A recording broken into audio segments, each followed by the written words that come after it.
বর্তমানে ক্যান্সারের ঝুঁকি বাড়ছে প্লাস্টিক ও প্লাস্টিকজাত দ্রব্য থেকে। প্লাস্টিকে এমন 400 রকম রাসায়নিকের খোঁজ পাওয়া গেছে যা মানব শরীরের জন্য বিষ। এমনটাই দাবি করা হয়েছে দি আমেরিকান কেমিক্যাল সোসাইটির একটি গবেষণাপত্রে।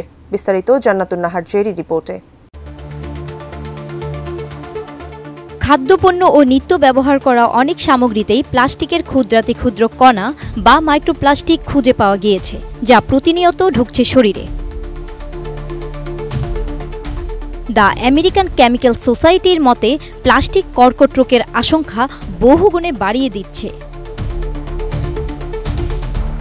প্লাস্টিকের দ্রব্য তৈরি করতে বিপিএ বিসফেনল রাসায়নিকটি ব্যবহার করা হয়। এই রাসায়নিকটি খুব সহজে নষ্ট করা যায় না, তাই সেটি পরিবেশেই থেকে যায়।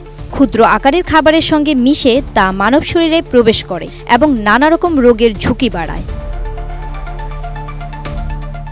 দ্য আমেরিকান কেমিক্যাল সোসাইটির তথ্য বলছে, প্রায় 16,000 রাসায়নিক থাকে প্লাস্টিকে, যার মধ্যে PFAS, প্যারাবেনস, অ্যারোমেটিক অ্যামাইনের মতো অন্তত 400 রাসায়নিক মানুষের শরীরের জন্য ক্ষতিকর। বসুন্ধরা টিস্যুতে ছাড়ের ছড়াছড়ি।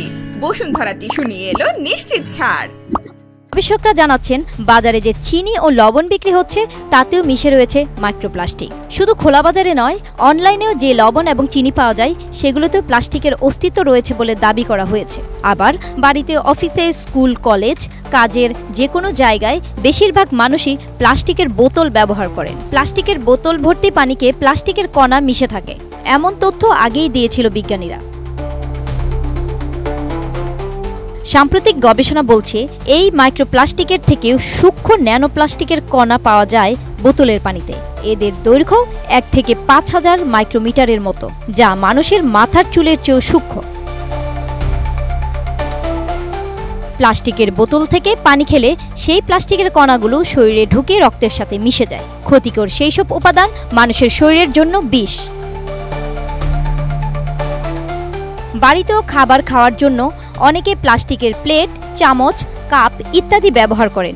এইসব থেকেও প্লাস্টিকের কণা শরীরে প্রবেশ করে, যা ক্যান্সারের অন্যতম কারণ বলেই মনে করেন গবেষকরা। তাই প্লাস্টিকের সামগ্রীর বদলে তার বিকল্প কিছু ব্যবহারের বেশি জোর দিচ্ছেন তারা। Desk report, ATN news.